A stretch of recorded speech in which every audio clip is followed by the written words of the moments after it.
Bismillahirrahmanirrahim. Assalamualaikum warahmatullahi wabarakatuh.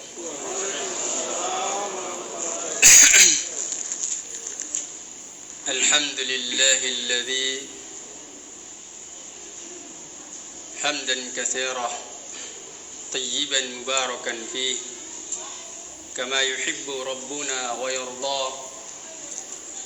وأشهد أن لا إله إلا الله وحده لا شريك له إقرارا به وتوحيدا وأشهد أن محمدا عبده ورسوله صلى الله عليه وعلى آله وسلم تسليما مزيدا أما بعد معاشر المسلمين, sidang jamaah salat subuh Masjid Jannatul Iman Kota Makassar yang semoga dirahmati Allah Subhanahu wa taala. Kesyukuran yang terbesar kita panjatkan kepada Allah Subhanahu wa taala yang telah memberikan nikmat yang sangat banyak kepada kita, nikmat yang tidak akan pernah kita sanggup untuk menghitung-hitungnya. Nikmat yang terus mengalir, nikmat yang terus datang, yang tidak ada henti-hentinya.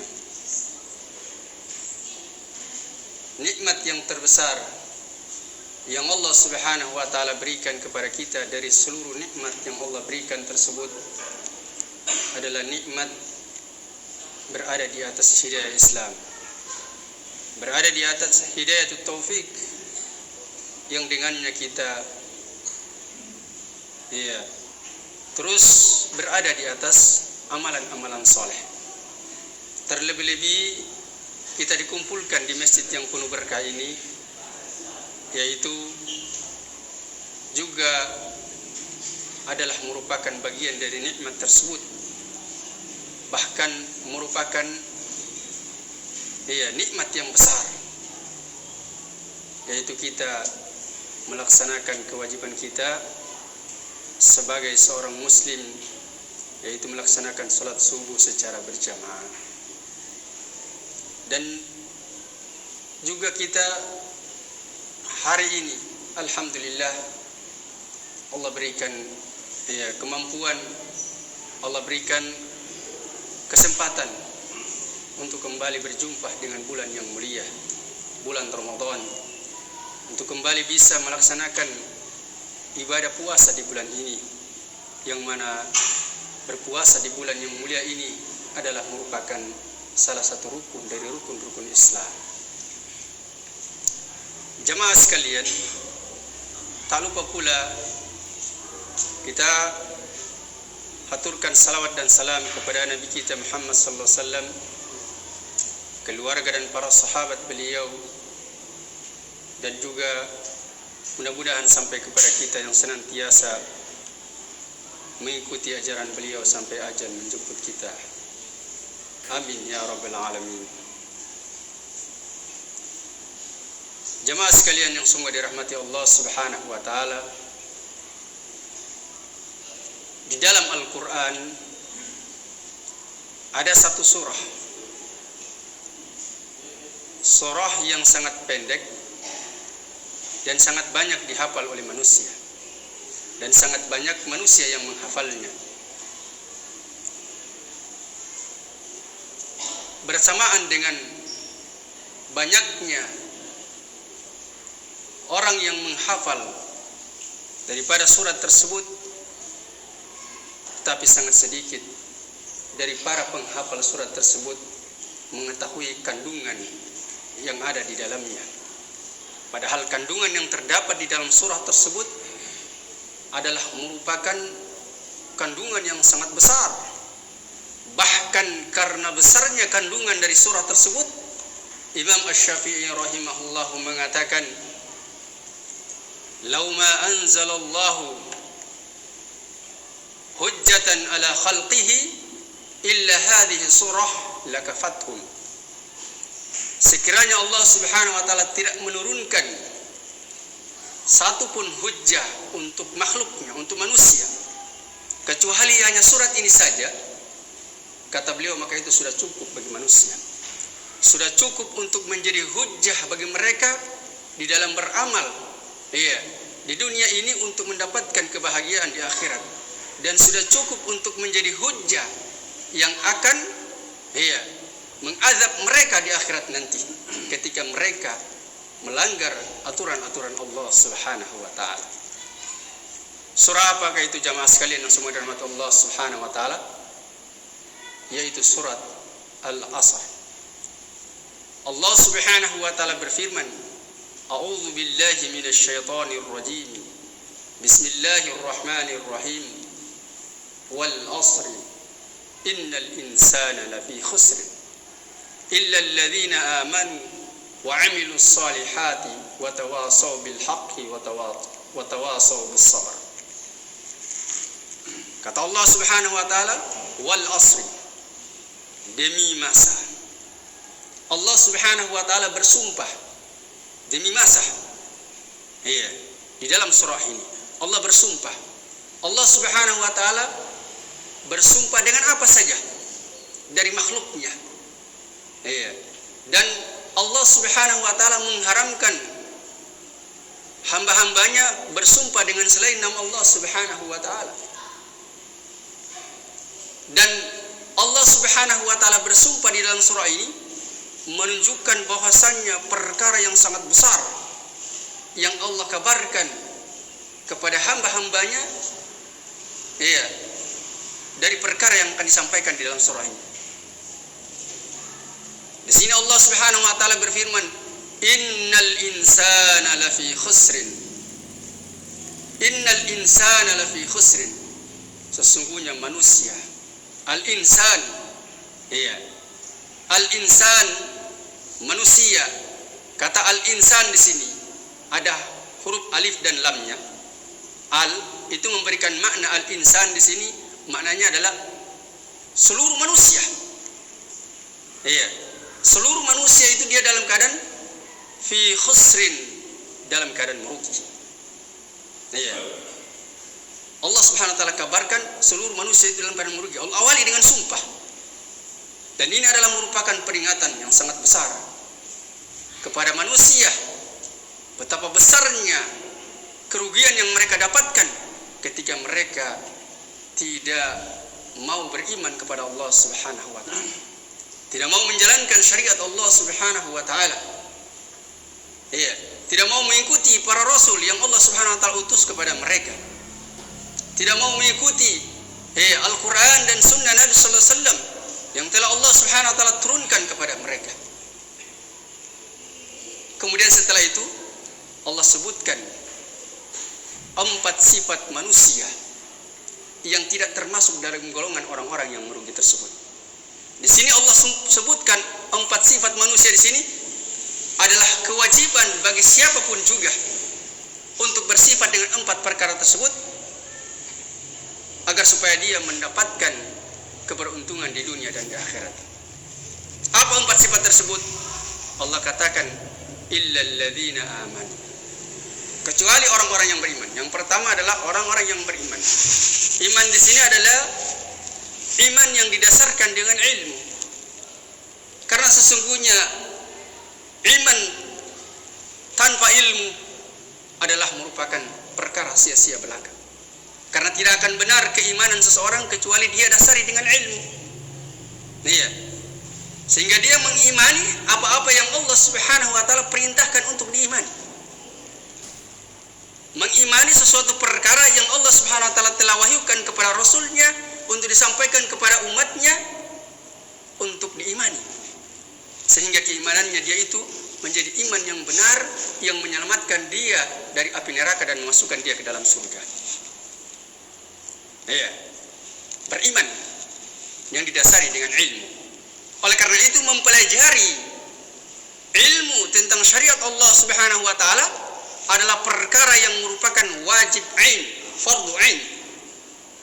Sebagaimana disebutkan oleh Nabi sallallahu alaihi wasallam dalam sebuah hadis dengan sanad yang hasan, Nabi sallallahu alaihi wasallam bersabda, "Talabul ilmi fardhatun ala kulli muslim." Menuntut ilmu adalah kewajiban bagi setiap muslim. Walaupun hadis ini yang biasa beredar di tengah-tengah masyarakat kita, yaitu dengan lafaz talabul ilmi fardhatun ala kulli muslimin wa muslimatin. Lafaz tambahan muslimatin ini adalah lafaz yang dhaif, hadisnya dhaif, tidak bisa dijadikan hujjah. Namun kata muslimin di sini mencakup seluruh muslim, baik laki-laki ataupun perempuan. Iya, maka kalau disandarkan kepada Nabi, kita harus katakan talabul ilmi fardhatun ala kulli muslim. Tapi kalau kita tambahkan wa muslimatin, ini artinya kita mengatakan sesuatu yang kita sandarkan kepada Rasulullah SAW, sementara Rasulullah SAW tidak pernah mengucapkannya. Dan ini adalah kedustaan atas nama beliau, dan beliau ancam, man kadzdzaba alayya muta'ammidan falyatabawwa maq'adahu minan nar. Barang siapa yang sengaja berdusta atas namaku, maka sungguh dia telah mempersiapkan tempat duduknya di dalam api neraka. Telah mempersiapkan tempat duduknya di dalam api neraka. Maka yang kita sampaikan adalah benar-benar dari Nabi sallallahu alaihi wasallam. Hadis Nabi sallallahu alaihi wasallam yang sahih, bukan hadis yang dhaif, apalagi hadis yang maudhu, yang palsu. Iya. Nabi katakan ballighu anni walau ayah, sampaikanlah dariku walaupun hanya satu ayat. Tapi benar-benar dari Nabi sallallahu alaihi wasallam, bukan dari selain Nabi kemudian dikatakan dari Nabi sallallahu alaihi wasallam. Ini adalah kebatilan yang nyata. Jemaah sekalian semua dirahmati Allah Subhanahu wa taala. Iya. Kemudian Imam Ahmad, ya, rahimahullahu taala mengatakan, yajibu ayyatluba minal ilmi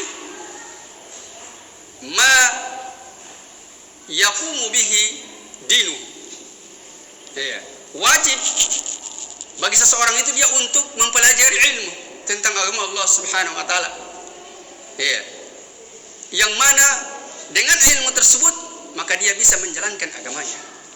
Jadi kewajiban untuk menuntut ilmu adalah untuk beramal dengan ilmu tersebut. Karena seorang itu dia tidak bisa beramal dengan amalan yang diinginkan oleh Allah Subhanahu wa taala, dengan amalan yang akan mendapatkan ridho Allah Subhanahu wa taala, kecuali dengan ilmu. Kecuali dengan ilmu. Iya. Amalan itu hanya akan diterima oleh Allah Subhanahu wa taala kalau dia sesuai dengan tuntunan Nabi sallallahu alaihi wasallam. Dan bagaimana orang bisa beramal sesuai dengan tuntunan Nabi kalau dia tidak mempelajari tuntunan Nabi sallallahu alaihi wasallam? Maka wajib bagi dirinya untuk menuntut ilmu.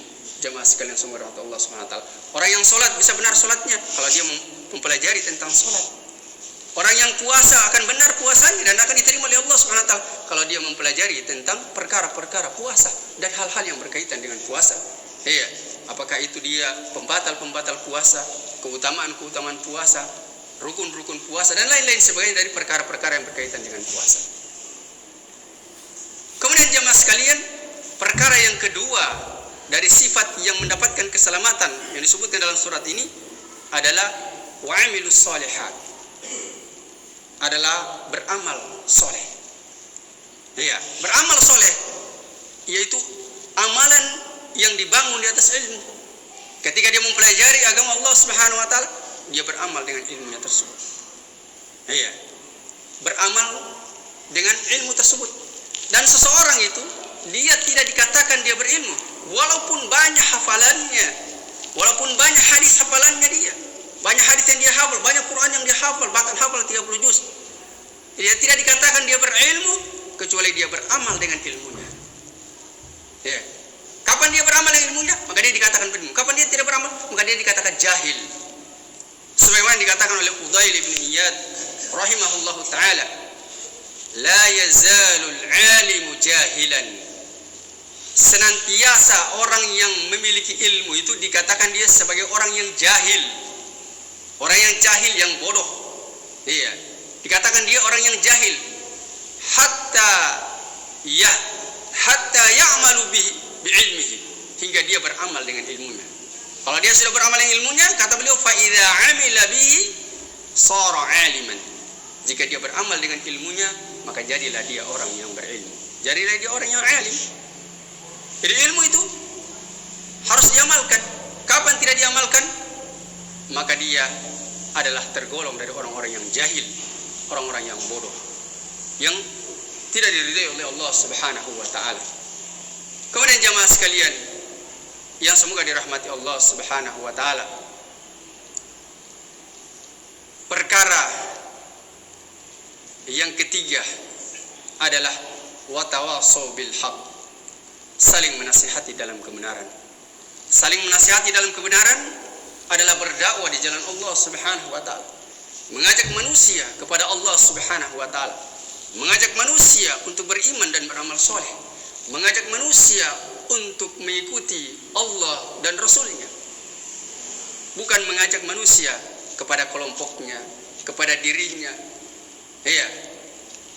Dan inilah orang-orang yang dipuji oleh Allah Subhanahu wa taala di dalam Al-Qur'an, wa man ahsan minallahi wa man ahsan qawlan, dan siapakah yang lebih baik perkataannya, mimman da'a ilallahi, dari orang-orang yang mengajak kepada Allah, yang berdakwah kepada Allah. Ya, wa amila salihah, dan dia melakukan amalan soleh, wa qala innani minal muslimin, dan dia mengatakan sungguhnya saya adalah orang-orang yang berserah diri kepada Allah Subhanahu wa taala. Jadi orang-orang yang mengajak manusia kepada jalan Allah, dia adalah orang yang paling baik perkataannya dari seluruh perkataan manusia. Maka manusia yang paling baik perkataannya adalah para nabi dan rasul dan orang-orang yang mengikuti jejak-jejak mereka. Sehingga umat Islam yang paling baik perkataannya adalah Rasulullah SAW, kemudian para sahabat Nabi SAW, kemudian orang-orang yang mengikuti mereka dengan baik, karena mereka adalah orang-orang yang mengajak kepada Allah, orang-orang yang mengajak kepada Al-Quran, mengajak kepada sunnah Nabi SAW. Ya. Maka jamaah sekalian, perhatikan para dai ketika dia berdakwah di tengah-tengah kita. Kalau dia mengajak manusia kepada kelompoknya dia, kepada partainya dia, kepada organisasinya dia, kepada pemahaman dia yang bertentangan dengan Quran dan Sunnah, maka sungguh dia bukan dai kepada Allah, bukan orang yang mengajak kepada Allah Subhanahu wa taala, dan tidak masuk dalam golongan yang disebutkan dalam ayat ini, tidak masuk dalam 4 sifat yang disebutkan dalam sifat yang disebutkan dalam surah ini. Tapi orang yang masuk dalam sifat ini adalah orang yang betul-betul dia berdakwah ikhlas karena Allah, hanya menginginkan manusia untuk tunduk kepada Allah, bukan tunduk kepada dirinya, bukan tunduk kepada partainya, bukan tunduk kepada golongannya, tapi tunduk kepada Allah Subhanahu wa taala, mengikuti Al-Quran dan Sunnah Nabi sallallahu alaihi wasallam, mengajak manusia yang berselisih agar supaya perselisihan mereka dikembalikan kepada Quran dan Sunnah, sebagaimana firman Allah Subhanahu wa taala. Ya. Firman Allah Subhanahu wa taala, fa in tanaza'tum fi syai'in farudduhu ila Allah wa rasulih in kuntum tu'minuna billahi wal yawmil akhir. Jika kalian berselisih dalam suatu pendapat, maka kembalikanlah kepada Allah dan Rasulnya. Dikembalikan kepada Al-Quran, kembalikan kepada Sunnah Nabi sallallahu alaihi wasallam. Ukur dengan Al-Quran, ukur dengan Sunnah Nabi sallallahu alaihi wasallam. Iya, perselisihan tersebut sehingga bisa dilihat mana yang benar dari mana yang batil. Bukan diukur dari kebanyakan manusia mengikutinya, bukan diukur dari kekuatan orang-orang yang berselisih sehingga yang kuat yang dianggap benar, yang lemah dianggap salah. Iya, yang banyak dianggap benar, yang sedikit dianggap salah. Tidak. Tapi dilihat dari dasar pegangannya dia, Al-Quran dan Sunnah atau tidak. Kalau selain Quran dan Sunnah, maka tinggalkan. Dia bukanlah kebenaran. Kebenaran adalah datangnya dari Allah Subhanahu wa taala. Ya, al-haqqu min rabbikum fala takunanna minal mumtarin. Kebenaran itu datangnya dari Rabb kalian, dari Allah Subhanahu wa taala, maka janganlah kalian sekali-kali ragu. Kemudian jamaah sekalian semoga dirahmati Allah Subhanahu wa taala, yang keempat disebutkan dalam ayat ini, dalam surah ini adalah orang yang beruntung. Sifatnya yang keempat adalah yaitu watawasau bis sabar, saling menasihati dalam kesabaran. Kesabaran di sini adalah sabar di dalam menghadapi segala macam ujian dan tantangan yang Allah Subhanahu wa taala berikan kepada hamba-hambanya. Sabar di sini adalah kita mulai dari menuntut ilmu, itu dituntut dengan kesabaran. Kemudian beramal dengan ilmu. Kadang kita mendapatkan kebenaran, kita belajar ilmu, kita dapatkan amalan-amalan yang sesuai dengan Quran dan Sunnah, tapi ternyata di tengah-tengah masyarakat tidak pernah diamalkan. ketika kita mengamalkan amalan tersebut, kita dicercah dan dicelah oleh manusia. Maka kita harus bersabar. Bersabar di dalam melakukan amalan-amalan soleh. Jangan kita guncang dengan cercaan-cercaan orang ketika melihat kita berjenggot. Wah, ini kayak kambing. Oh sudah, cukur jenggotnya. Padahal jenggot ini sunnah Nabi sallallahu alaihi wasallam. Iya, ketika melihat celana kita di atas mata kaki, kebanjiran. Akhirnya apa? Celana diluruskan melewati mata kaki. Itu tidak kuat dalam beramal soleh namanya. Maka kita harus kuat, kita harus bersabar dari cercaan-cercaan manusia. Karena memang itu sudah menjadi fitrah dari zaman dulu sampai hari ini. Setiap orang yang melaksanakan ajaran agama Allah Subhanahu wa taala selalu dicerca oleh orang-orang yang jahil, orang-orang yang tidak memahami akan ajaran Allah Subhanahu wa taala. Dari para nabi dan rasul, dari nabi yang pertama sampai nabi yang terakhir, Nabi kita Muhammad sallallahu alaihi wasallam, mereka senantiasa dicelah, diejek, ya, bahkan mereka mau dibunuh disebabkan karena mereka berpegang teguh dengan agama Allah Subhanahu wa taala.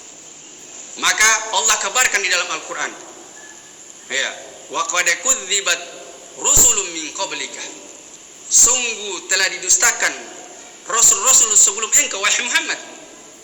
Maka apa yang mereka lakukan? Fasobaru, mereka bersabar. Iya, fasobaru ala ma kudzibu wa udhu, maka mereka bersabar dengan kedustaan-kedustaan.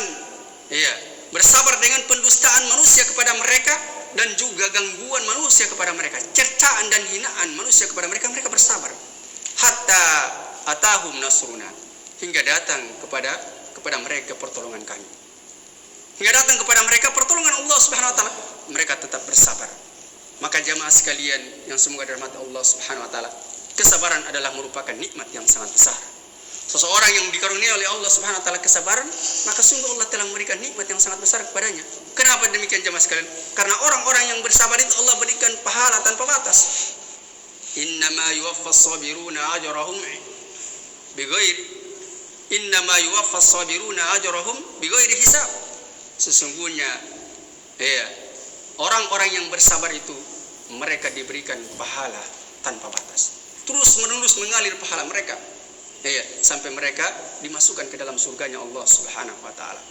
Demikianlah jamaah sekalian yang bisa kami sampaikan, semoga bermanfaat bagi diri kami dan juga jamaah sekalian, dan semoga Allah Subhanahu wa taala senantiasa Allah Subhanahu wa taala jadikan kita manusia-manusia yang tergolong dari 4 sifat yang disebutkan dalam surah yang mulia ini. Amin ya rabbal alamin. Subhanakallah bihamdik, asyhadu an la ilaha illa anta, astaghfiruka wa atubu ilaik. Walhamdulillahi rabbil alamin. Assalamualaikum warahmatullahi wabarakatuh. Waalaikumsalam.